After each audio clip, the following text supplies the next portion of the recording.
ठाकुर जी धीरे धीरे अब 3 महीना के है गए। जैसे 3 महीना के भये तो महाराज ठाकुर जी ने पहली बार करवट बदली, और जैसे ही करवट बदली तो करवट उत्सव मनाया गया। पूरे ब्रजमंडल में नगाड़े बजने लगे। ब्रजवासी बोले, अरे भैया कहाँ भयो? बोले, आज नंद जी के लाला ने करवट बदली है। बोले, ओ हो, जय हो, बधाई हो। ऐसे लाला करवट रोज ही बदलो करे। करवट उत्सव मनाया गया। सब ब्रजवासी नंद भवन जा रहे हैं बधाइयां ले ले करके। यशोदा मैया ने विचार कियो, लाला को सोवे को समय है गयो। सब ब्रजवासी आया करके कोई लाला को हाथ पकड़े, कोई गाल पकड़े। सो यशोदा मैया ने ठाकुर जी को एक बैलगाड़ी के नीचे कपड़ा बांध के वहां में सुवाए दियो। मैया जैसी दूर गई तो सक्टासुर नाम का दैत्य आया। सक्टासुर नाम का दैत्य जैसे ही आया तो भगवान ने देखा एकांत है, कोई है तो है नहीं। तुरंत ठाकुर जी ने अपना बाम चरण उठाया, लंबा किया और सकट में जैसे ही मारा, जो सकट कहते हैं बैलगाड़ी को, सकट पलट गई और सक्टासुर का वध हो गया। जोर की आवाज हुई तो सब ब्रजवासी दौड़े, देखा कि बैलगाड़ी उल्टी पड़ी है, सारे उस पे मटके फूटे पड़े हैं और मटकों से निकले घी दूध दही के बीच में नन्हे से मदन गोपाल बैठे बैठे करवट ले रहे हैं। यशोदा मैया ने आकर के गोद में उठाया, बोले, इतनी बड़ी बैलगाड़ी कैसे गिर गई? इतने में एक छोटा सा लाला, एक छोटा सा बालक आया और आके बोलो, मैया मैं बताऊं कैसे गिरी? बोले, हाँ बता। बोले, मैया ये तेरो नेक सो लाला है ना, जाने अपनो पाम ऐसे उठायो और लंबो कियो, इतनो लंबो कियो, इतनो लंबो कियो, ऐसे करके, यानी जैसे ही बैलगाड़ी में मारी सोई बैलगाड़ी पलट गई। मैया मैंने अपनी आंखन से देखो। यशोदा मैया बोली, यहां पे आइयो। जैसी पास गयो, मैया ने एक दियो वा के गाल पे। झूठ बोले, तेरी मैया की उम्र क्यों मुंह मजाक करे हैं? नेक्स्ट सो कोमल सो मेरो लाला, अपनो पाम लंबो करके बैलगाड़ी उड़ा देगो। बालक बोलो, मैया मारे मत, तेरी सौगंध खा के कह रहा हूं, तेरे लाला नहीं बैलगाड़ी पलटी है। मैया बोली, फिरते आ मेरे पास। झूठ बोले, मेरी सौगंध और खावे। सुखदेव जी कथा कहते कहते जोर से हंसने लगे, नेत्रों से प्रेमाश्रु गिरने लगे। बोले, परीक्षित, अप्रेमयम बलम तस्य वाल कस्य नते विदु। बालक सच बोल रहा है, लेकिन यशोदा मैया का प्रेम स्वीकार नहीं कर रहा। प्रेम का एक सूत्र दे दिया कि प्रेम में प्रेमी के अद्भुतताएं स्वीकार नहीं होती। प्रेमी चाहे कितना भी अद्भुत हो जाए, लेकिन दूसरा प्रेमी सदा उसको सहज भाव में ही स्वीकार करता, उसको उसके अद्भुतताओं पर कभी नहीं रीझता। बेटा डीएम बन जाए, एसडीएम बन जाए, नेता बन जाए, लेकिन जब घर आता है ना, मां का तब भी मन होता है कि ये मेरो लाला है, मेरो बालक है, मैंने इसको चलना सिखाया, बोलना सिखाया।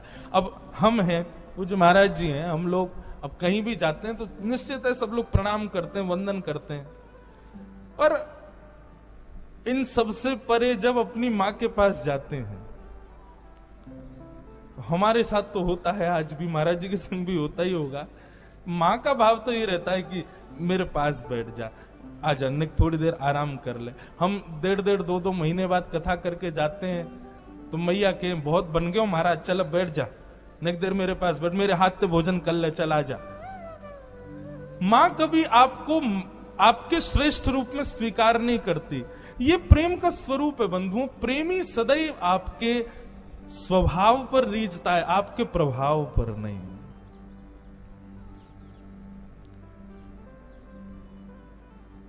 कई लोग पूछते हैं कि ब्रजवासियों से इतना प्रेम क्यों करते हैं ठाकुर जी?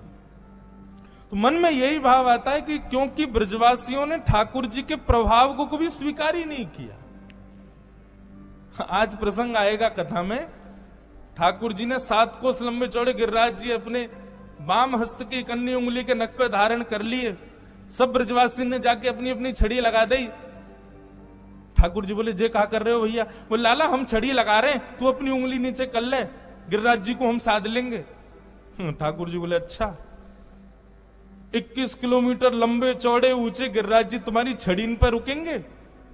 ब्रजवासी बोले, तो लाला तेरी नेक्सी सी उंगली पर टिक जाएंगे? बोले, मेरी उंगली पर ही टिक रहे हैं ये, तुम्हारी छड़ी पर ना टिक रहे। ब्रजवासी बोले चल चल बात मत बनावे लाला, तू उंगली नीचे कर ले, हमने छड़ी लगा दी, गिरिराज जी टिक गए। ठाकुर जी बोले अब तो विश्वास कर लो। बोले हमें विश्वास ना है लाला, ये तो हमारी छड़ी पे टिक रहे हैं। ठाकुर जी बोले तो हम अपनी उंगली हटा रहे हैं। बोले हटा ले। जैसे ही ठाकुर जी ने नेक उंगली नीचे करी, सोई महाराज विशाल गिरिराज जी महाराज नीचे आने लगे, सबकी छड़ियां टूटने लगी। अरे लाला संभाल संभाल संभाल। सोई ठाकुर जी पुनः से खड़े हो गए। अब तो दूर दूर तक कोई सपोर्ट ही नहीं है, अकेले ठाकुर जी खड़े हैं। ब्रजवासी बोले लाला इस सांची में तेरी उंगली पर टिक रहे हैं। ठाकुर जी बोले हम बे ऐसे कैसे?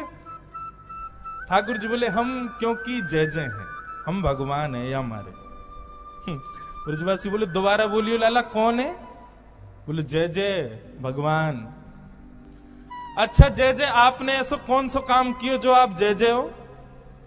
हमने पूतना मारी, अगासुर मारो, बकासुर मारो, धेनुकासुर मारो, आज गिरिराज जी उठा लिए, हम जय जय, तुम मानो ही ना हो कभी। ब्रजवासी बोले लाला सांची पूछे ना तो हमारे ब्रजमंडल को इतना प्रताप है कि यहां बिना भजन करवे वारो आवेगो तो अपने आप ही मर जाएगो। ये सब राक्षस बिना भजन वारे जैसे ही ब्रज में आए अपना आप ही मर गए। वो मरे मरायन में तेने हाथ लगा दी और यूं करो मैं जय जाऊं। ये पूतना अपने अपने भजन की सूक्ष्मता के कारण मरी, तेने नहीं मारी। ये तो हमारे ब्रज को प्रताप है। ठाकुर जी बोले धन्य है, इन ब्रजवासियों को प्रणाम है, इनके सामने मैं कितना भी प्रभाव दिखा दूं ये तब भी मुझको लाला ही समझेंगे। ठाकुर जी केवल इसी बात से रीझे हैं ब्रजवासियों से।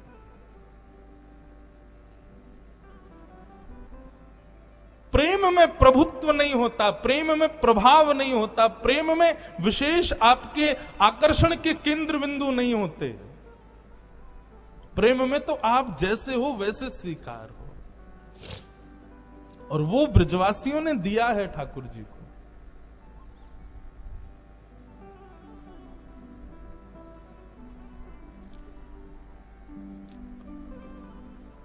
ठाकुर जी यशोदा मैया के अंग से लिपट करके भीतर चले गए। अब ठाकुर जी धीरे धीरे नकौर बड़े भय, 1 वर्ष के हो गए। 1 वर्ष के लाल जी भय, लेकिन अभी तक ठाकुर जी को नामकरण संस्कार नए भयो। तब श्री गर्गाचार्य जी महाराज आए और गर्गाचार्य जी महाराज ने आकर के ठाकुर जी का नामकरण संस्कार किया। बड़े भैया का नाम राम रखा, पर बल की अधिकता होने के कारण उनको सब बलराम कहेंगे बता दिया।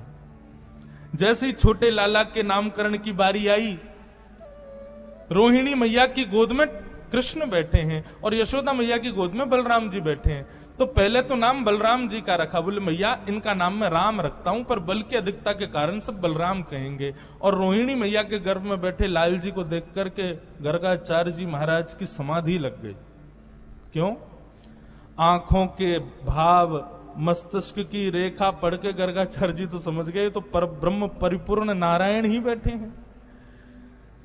गर्गाचार्य जी महाराज कहने ही वाले तो बोले मैया ये साक्षात,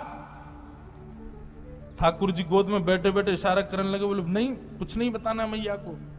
इतने में ही बदल गए और बोले नारायण समो गुणई। मैया आपकी जो गोद में बालक बैठो है ना, ये साक्षात नारायण है। ऐसा नहीं कहा, वो बोले ये साक्षात नारायण के समान गुण वाला एक बालक है। यदि अपने जीवन में कभी कोई श्रेष्ठ काम करे ना तो आप आश्चर्य मत करना, इसमें नारायण जैसे गुण हैं। ठाकुर जी मुस्कुराने लगे, बोले हाँ ये ठीक है। क्यों क्यों चाह रहे हैं ठाकुर? देखो मानव के स्वभाव में देखना और ठाकुर जी के स्वभाव कितना अंतर। मानव कैसा है, कहीं भी जाता है तो ये चाहता है कि सबको पता चले मैंने क्या किया, मैं कौन, मैं कैसा, मैं कहां से। लेकिन ठाकुर जी छुपा रहे हैं। ठाकुर जी गर्गाचार्य जी को मना कर रहे हैं, बोलना नहीं कि मैं भगवान हूं। क्यों? क्योंकि जैसे ही मेरा प्रभुत्व पता चलेगा तो प्रेम कम हो जाएगा।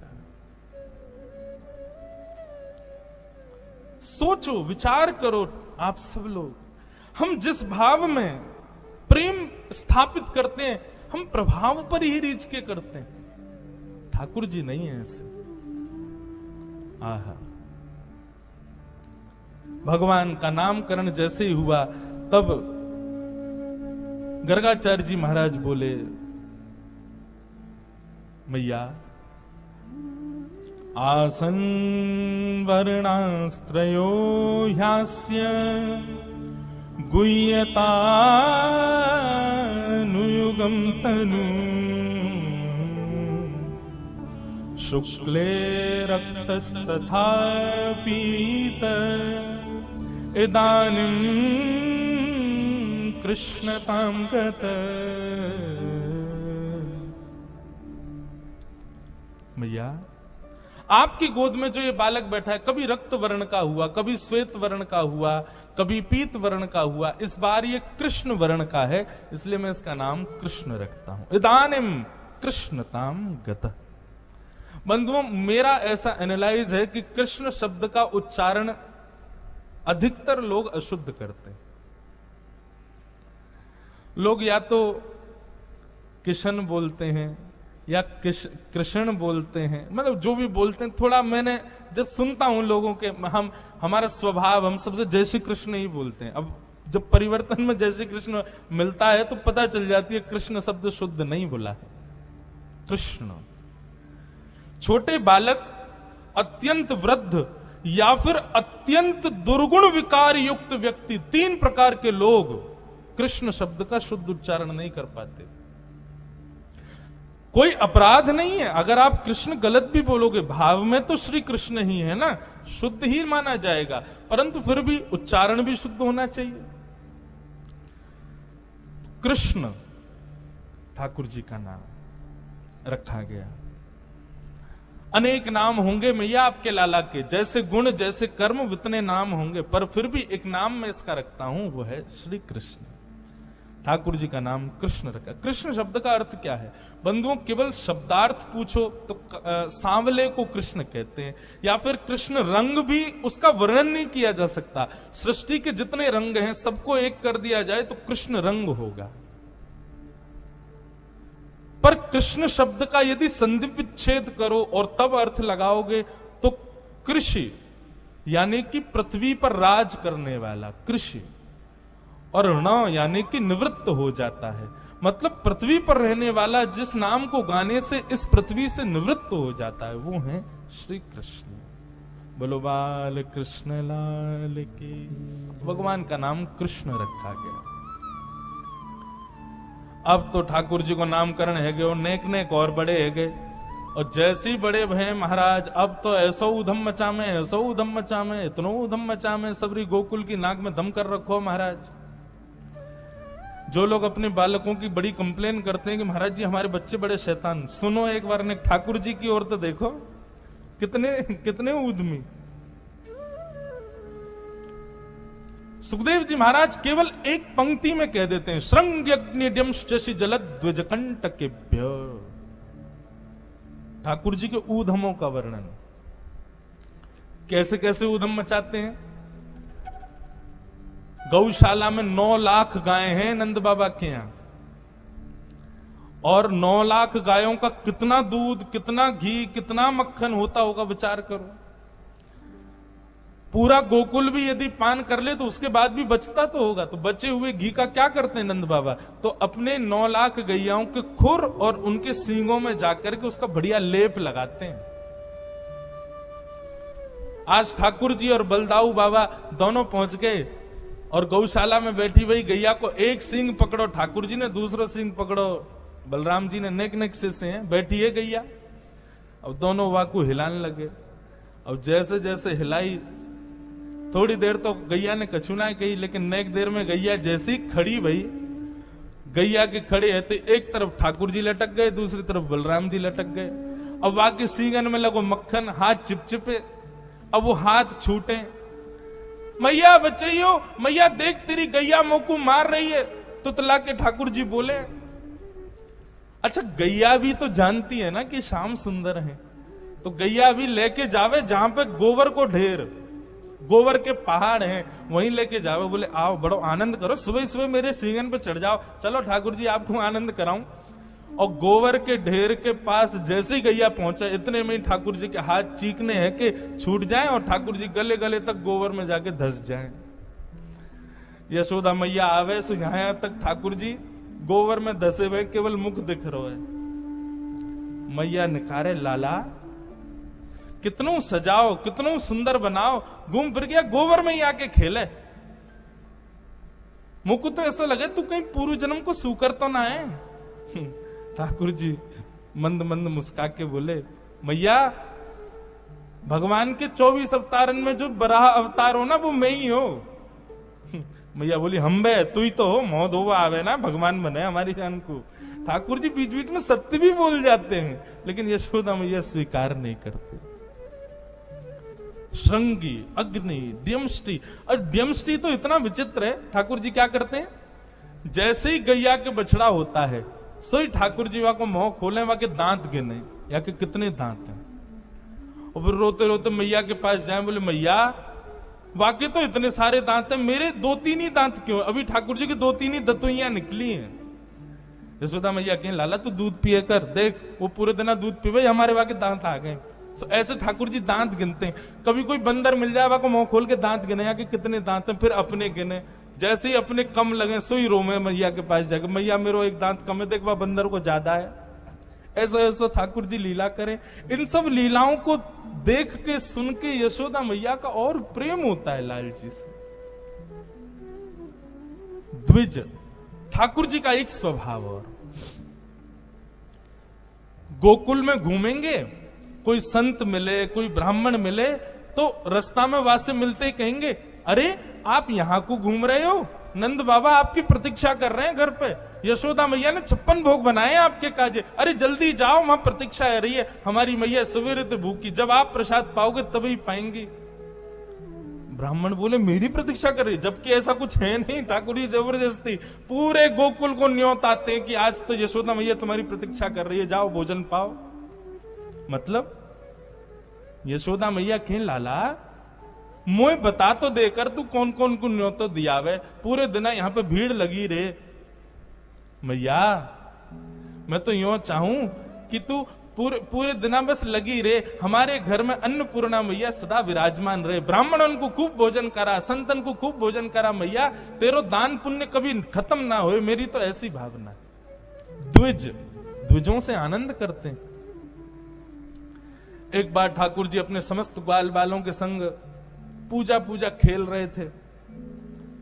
चारों तरफ ग्वाल बाल बैठे हैं, बीच में एक अग्नि कुंड बना करके, और ठाकुर जी आचार्य बन के बैठ गए, और सबरे ग्वाल बालन से बोले, जैसे ही मैं कहूं स्वाहा तो सब सामग्री डालियो। और सामग्री क्या? सूखे पत्तों का चूरा। अब ठाकुर जी बोले स्वाहा डालो। ए मधुमंगल तू पीछे छूट जाए, समय पर डाले कर। श्रीदामा बोले लाला या यज्ञ ते होगो का? बोले या यज्ञ करवे ते हमारी सुंदर सुंदर बहू आमेंगी, हमारो ब्याह है जाएगो।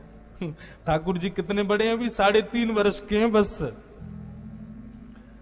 अब तो महाराज सवरे समय समय पे वह यज्ञ को करें। एक दिना मधुमंगल ने आकर के कही, लाला मैंने तो सुनी है यज्ञ तब तक पूर्ण ना होवे जब तक ब्राह्मणन को भोजन नहीं कराओ। ठाकुर जी बोले तो ठीक है, आज ब्राह्मणन को भोजन करा देंगे। यज्ञ के बाद ठाकुर जी गए और सारे गोकुल के ब्राह्मणों को न्योता दिया है। बोले आज यशोदा मैया ने यज्ञ कियो है, आप सब ब्राह्मणों को भोजन करवे के काजे घर बुलायो है। अच्छा ठाकुर जी को पता तो था कि रसोई चलती रहे नंद भवन में, लेकिन इतने ब्राह्मणन की व्यवस्था थोड़ी थी। सब ब्राह्मणों ने जैसे सुना नंद भवन में भोजन, तो महाराज सैकड़ों हजारों ब्राह्मण आज तैयार होके पहुंच गए नंद भवन। यशोदा मैया ने जैसे देखे इतने सारे ब्राह्मण, मैया बोली सबन को प्रणाम, आप सब कैसे आए? मैया तुम्हारो लाला आयो निमंत्रण देवे कि आज घर में यज्ञ भयो, आप सबन को भोजन पानो है, हम सब तो प्रसाद पावे आए। मैया सर पे हाथ धर के बैठ गई। बोले कहां जाऊं या लाला ते, आज सबन को नहीं तो दिया है। बोले हम बे, अच्छा मैं व्यवस्था तो करूंगी, लेकिन पहले तुम्हारे यजमान को तो ढूंढूं है कहां है। मैया गई सो ठाकुर जी पीछे खेल रहे ग्वाल बालन के संग। मैया ने आवाज लगाई, कन्हैया इतकुआ। ठाकुर जी ने जैसी यशोदा मैया देखी और संग में सबरे ब्राह्मण देखे, ठाकुर जी बोले मधुमंगल जी तो सांची को आ गए सबरे, मतलब सच में आ गए। मधुमंगल बोलो तो निमंत्रण इतनो ठोस दियो तो आएंगे तो सही। बोले अब तो मैया मारेगी, लेकिन मैं अकेलो ना पिटूंगा, तू चल मेरे संग, तू भी पिटेगो, ते नहीं तो ये सलाह दई कि ब्राह्मण को भोजन करानो है। ठाकुर जी पहुंचे, यशोदा मैया ने कही, अरे लाला ये सब ब्राह्मण आ गए हैं, सबन ने यो कही, तेने इनको जाके न्योतो दियो, यो कही कि हमारे घर पे यज्ञ भयो, भोजन करवे आइयो, मोते बिना पूछे तेने इन सबन को न्योतो कैसे दियो? अरे एक आ जाए, दो आ जाए, ठीक है, इतनी व्यवस्था तो है, अबे हजारों ब्राह्मणन को मैं कैसे भोजन कराऊं? ठाकुर जी बोले, मैया तेरी सौगंध खा के करो, मुझको तो जो ना पता इनको घर कौन सी गली में मैं ना जानू, इनको ये अपने आप ही आ गए। ब्राह्मण देवता बोले, मैया हम सांची बोल रहे हैं, वेदन की सौगंध, तुम्हारे लाला ने न्योतो दियो हमको। मैया ने पूछी, लाला अब तू बता कहा करूं? तो ठाकुर जी बड़ी सहज अटपटी वाणी बोल के कहते हैं, बोले मैया देख, हम पूजा पूजा खेल खेल रहे, वहां में मंत्र भी नहीं बोले गए, ब्राह्मण भी नहीं बुलाए गए, फिर भी हमारा यज्ञ है गयो, क्योंकि खेल खेल को यज्ञ हो ना मैया। अब खेल खेल को यज्ञ तो खेल खेल की प्रसादी।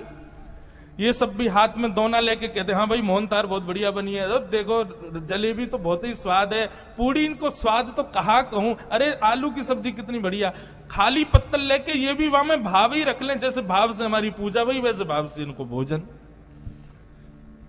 सब ग्वाल बाल बोलो, बोल बाल कृष्ण लाल की जय, हमारे लाला की जय। देख लाला ने कितनी बढ़िया युक्ति बताई। यशोदा मैया को क्रोध भी आता है और फिर हंसी भी आती है ठाकुर जी के भाव पर।